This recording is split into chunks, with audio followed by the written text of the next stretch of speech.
Si alguna vez has escuchado la frase el Espíritu Santo y quieres saber lo que significa, ¿por dónde tú empiezas? Tienes que empezar en la primera página de la Biblia, donde se presenta al mundo antes de Dios darle forma como un lugar oscuro y caótico. El Espíritu de Dios está ahí, sobre todo el caos, moviéndose, listo para traer vida, orden y belleza. Pero, ¿quién es el Espíritu de Dios? El Espíritu es la manera en que los autores bíblicos hablan de la presencia personal de Dios. La palabra hebrea es ruach. Ruach. Tienes que carraspear al final. Entonces, ¿qué es? Ruach puede referirse a diferentes cosas, pero lo que todas tienen en común es energía. Energía. ¿Cómo es eso? Hay una energía invisible que hace que las nubes se muevan o que se mezan las ramas de los árboles. Sí, el viento. En hebreo, eso es ruach. Ahora respira profundamente. ¿Sientes eso dentro de ti? Sí, el aire. Específicamente, la energía. La vitalidad en tu cuerpo que obtienes de respirar profundamente. Eso también es ruach. Esta es la misma palabra que se utiliza en la Biblia para describir la presencia personal de Dios. Así como el viento y el aliento son invisibles, el Espíritu de Dios es invisible.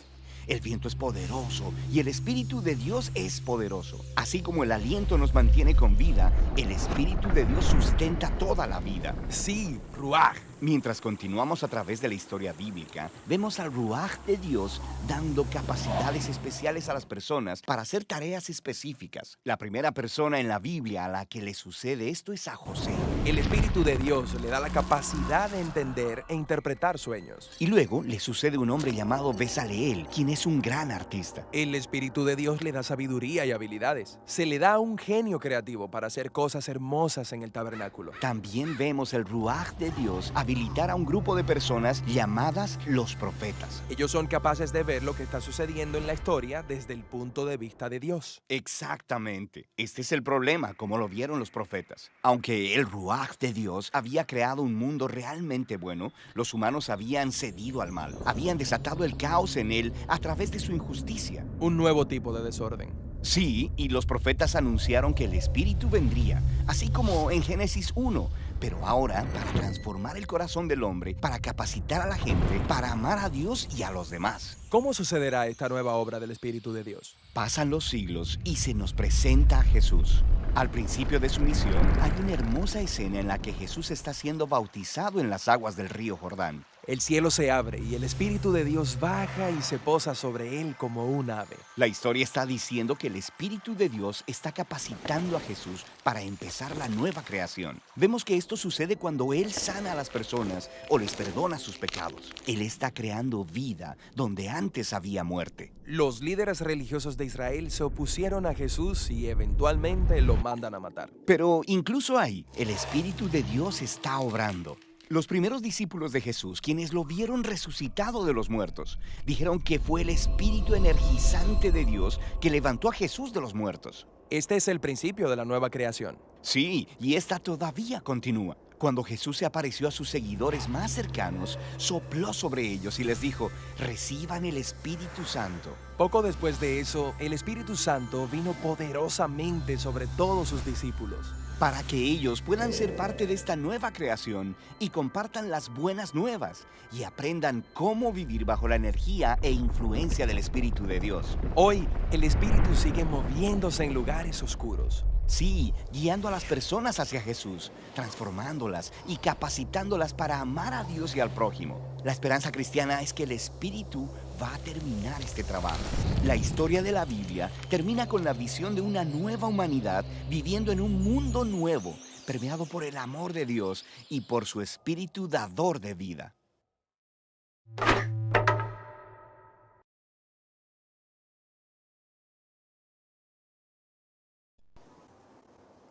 Ahora, entendiendo un poco este video, entendemos que el Espíritu Santo es dado por Dios, no a todas las personas, sino a las personas que aceptan a Jesús como su Salvador.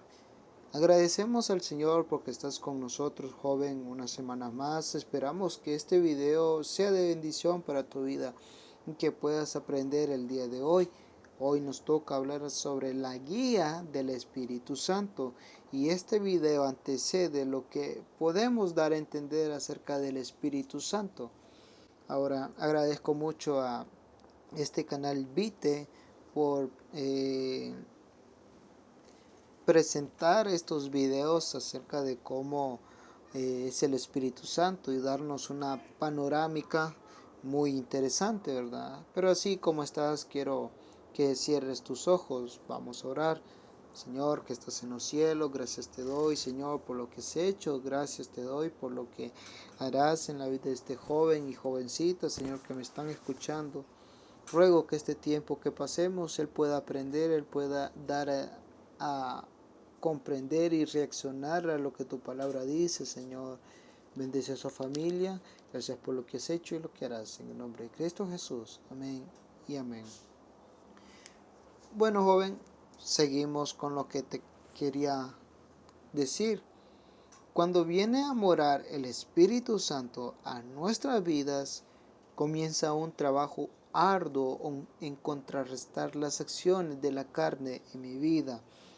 Recuerda lo que te dije en la lección anterior sobre espíritu versus carne. Cuanto abunde más tu espíritu, la carne menguará, pero cuanto abunde más tu carne, el espíritu va a menguar. Ahora, por eso es la lección, como te dije, la que mencionábamos acerca del espíritu versus carne. Ahora, te traje algunas pautas acerca de cómo es el Espíritu Santo. Ahora, estas pautas son de buena fuente, confiable y de sana doctrina. Ahora, toquemos estos 5 puntos de cómo el Espíritu Santo, número 1, puede ser afrentado. Lo podemos ver en Hebreos 10:29. 29, repito la pauta. El Espíritu Santo puede ser afrentado. Hebreos 10:29. Dice así: ¿cuánto mayor castigo pensáis que merecerá el que pisoteare al Hijo de Dios y tuviere por inmunda la sangre del pacto, en la cual fue santificado, e hiciere afrenta al Espíritu de gracia? El número 2, el Espíritu Santo puede ser blasfemado, como lo podemos encontrar en San Mateo capítulo 12, versículo 31 y 32. San Mateo capítulo 12, versículo 31 y 32. Dice así: por tanto, os digo, todo pecado y blasfemia será perdonado a los hombres, mas la blasfemia contra el Espíritu no le será perdonada. Cualquiera que dijera alguna palabra contra el Hijo del Hombre le será perdonado, pero al que hable contra el Espíritu Santo no le será perdonado ni en este siglo ni en el venidero. Abro un paréntesis en cuanto a este versículo. Un dato curioso. El único pecado que no se puede perdonar o el cual Dios no perdona es la blasfemia contra el Espíritu Santo. Es el único pecado que el ser humano, Dios no le puede perdonar. Ahora, obviamente los demás pecados se perdonan. Dios es amoroso, Dios es misericordioso, pero este pecado es exclusivo para que Dios no lo pueda perdonar. Cierro paréntesis, ¿verdad? Ahora, número 3. El Espíritu Santo puede ser contristado. Lo podemos ver en Efesios 4, capítulo 4, versículo 30. Efesios capítulo 4, versículo 30. Dice así: y no contristéis al Espíritu Santo de Dios, con el cual fuisteis sellados para el día de la redención. Ahora, ese primeros párrafos dice: y no contristéis al Espíritu Santo de Dios. Ahora, contristar al Espíritu Santo representa hacer lo que Él no quiere que hagamos. Y tú sabes muy bien aquellas cosas que pues el Espíritu Santo te dice: no lo hagas, no lo hagas, no lo hagas, no lo hagas. Entonces, cuando tú haces aquellas cosas que el Espíritu Santo no quiere que tú hagas, lo estás contristando. Ahora, el Espíritu Santo se le puede mentir. Vamos a Hechos capítulo 5, versículo 3 y 4. Hechos capítulo 5, versículo 3 y 4. Y dice así: Y dijo Pedro: Ananías, ¿por qué llenó Satanás tu corazón para que mintieses al Espíritu Santo y sustrajeses del precio de la heredad, reteniéndola? ¿No se te quedaba a ti y vendida no estaba en tu poder? ¿Por qué pusiste esto en tu corazón? No has mentido a los hombres, sino a Dios. Pero en el versículo 3 quiero que te fijes y lo vuelvas a leer. Dice: Y dijo Pedro: Ananías, ¿por qué llenó Satanás tu corazón para que mintieses al Espíritu Santo? Ahora, el último, al Espíritu Santo se le puede apagar, como lo podemos ver en 1 de Tesalonicenses capítulo 5, versículo 19. Repito, 1 de Tesalonicenses capítulo 5, versículo 19. Dice así: no apaguéis al Espíritu Santo. Ahora, apagar el Espíritu Santo representa no hacer lo que Él nos ordena. Ahora, esto es desobediencia. Cuando el Espíritu Santo te dice a ti, joven, lee la Biblia, y tú no acatas esa orden, lo estás apagando.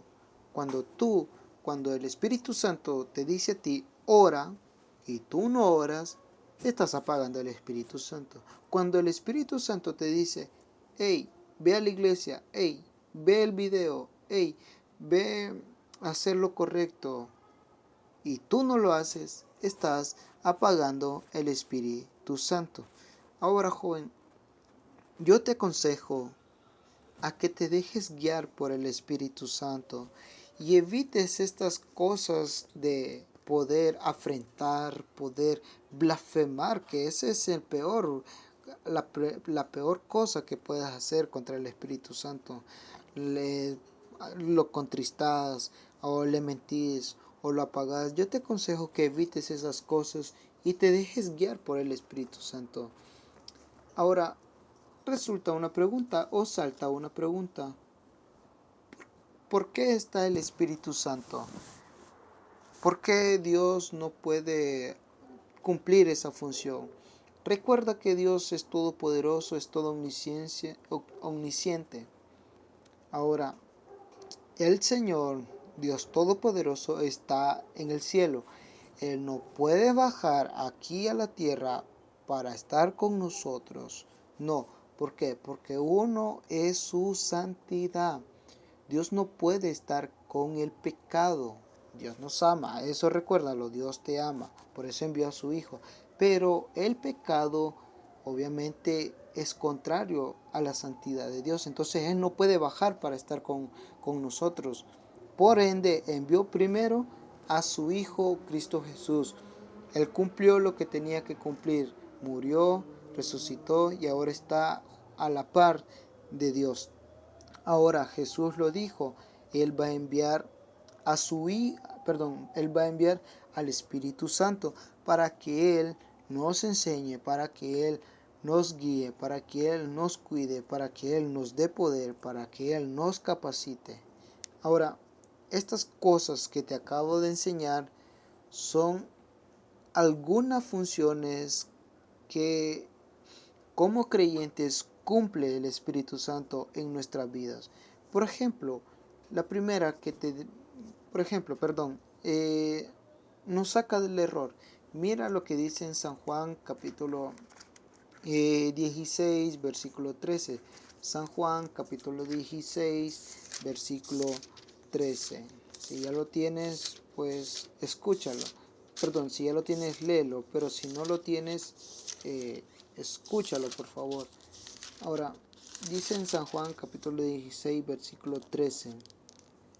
Dice sí, pero cuando venga el Espíritu de verdad, Él os guiará a toda verdad, porque no hablará por su propia cuenta, sino que hablará todo lo que oyere, y os hará saber las cosas que harán de venir. Entonces, cuando el Espíritu viene a nuestra vida, nos saca del error y nos guía por las cosas correctas.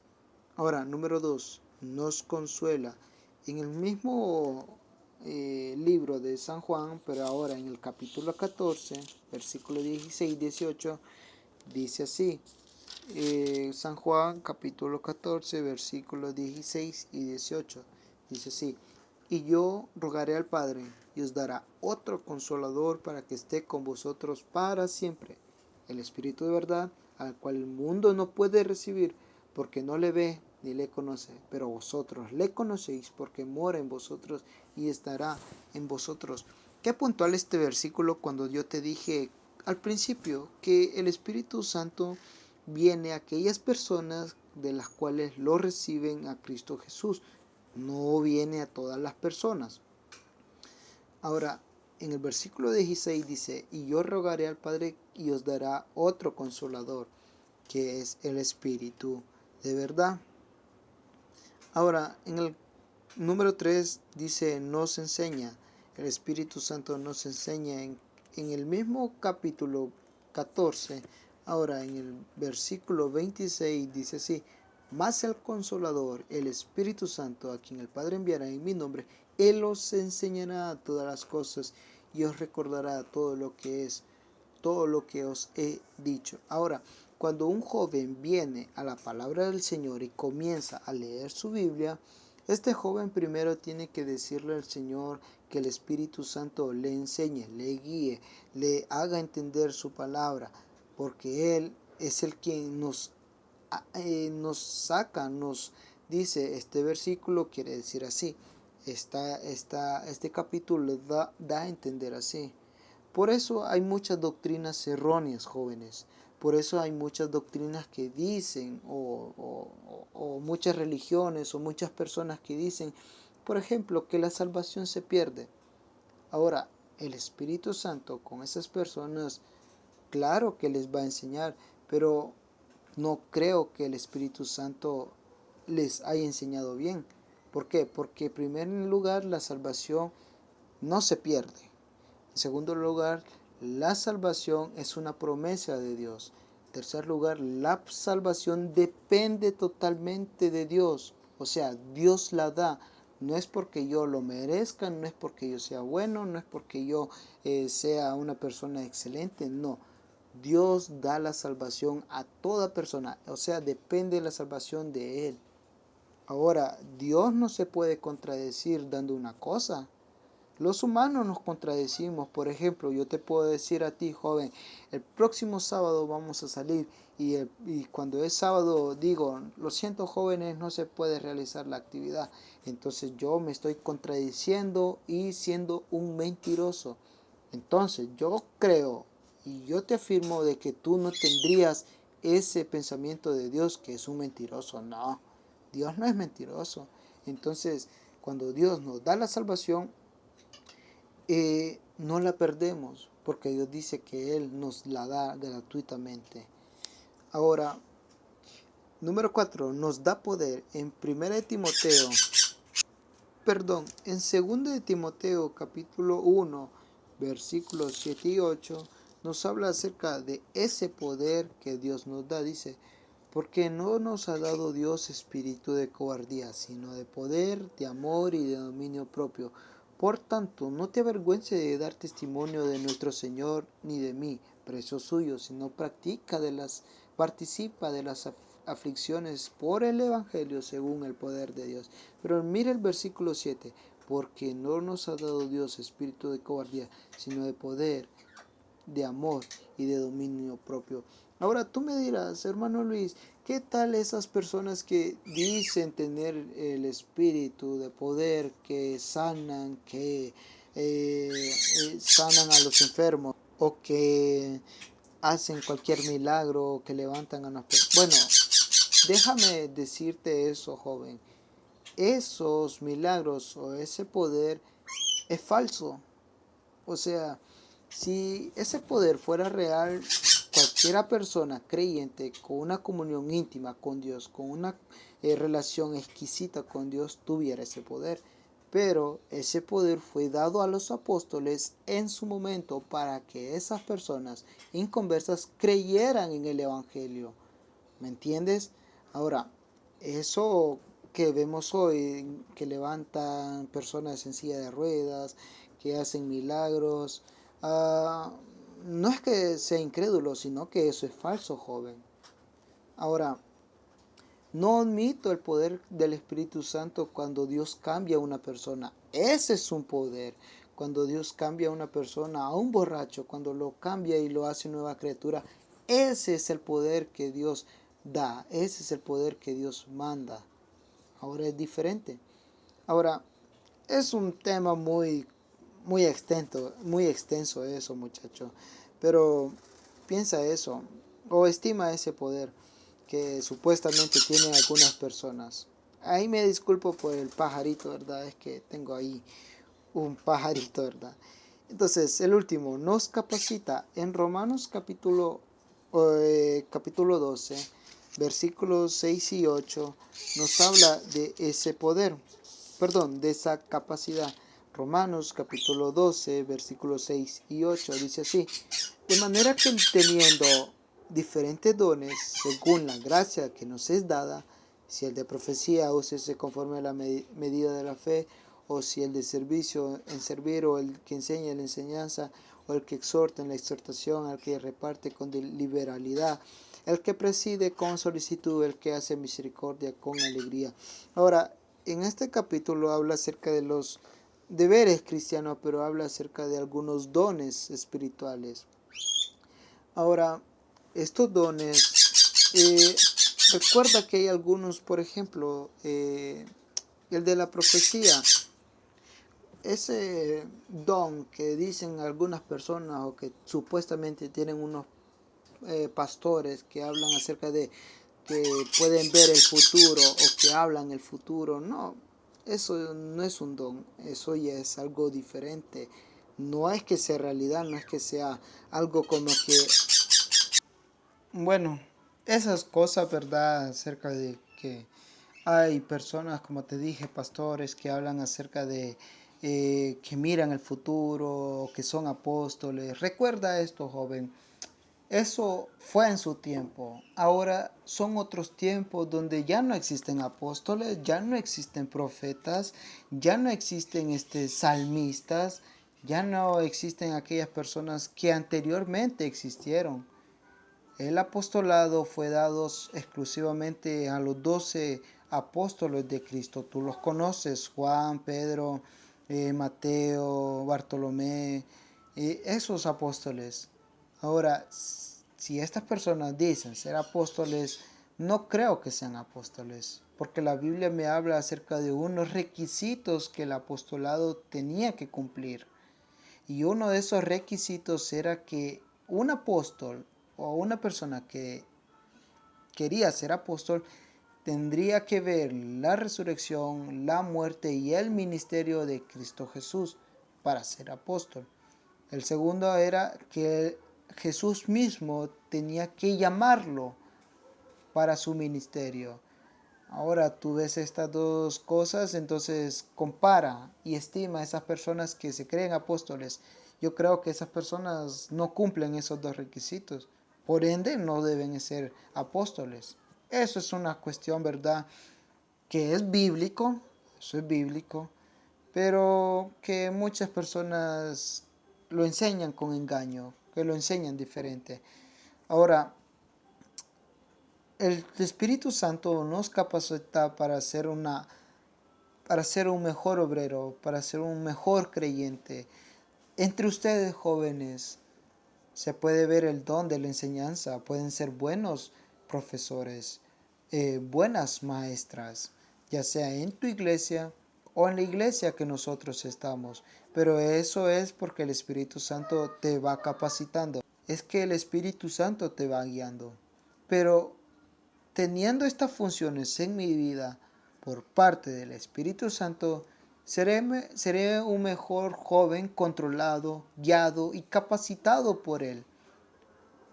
No me malentiendas cuando digo controlado, porque tal vez suena como que a la fuerza o como un robot. No, sino controlado eh, con un amor, controlado en amor. y necesidad y obediencia hacia Él, entendiendo, ¿verdad?, de que yo necesito de la presencia de Dios, necesito ser controlado por el Espíritu Santo. Te hago dos preguntas y para terminar, joven, yo te pregunto, del 1 al 10, ¿cuánto abunda el Espíritu Santo en ti? Que Dios te bendiga, joven.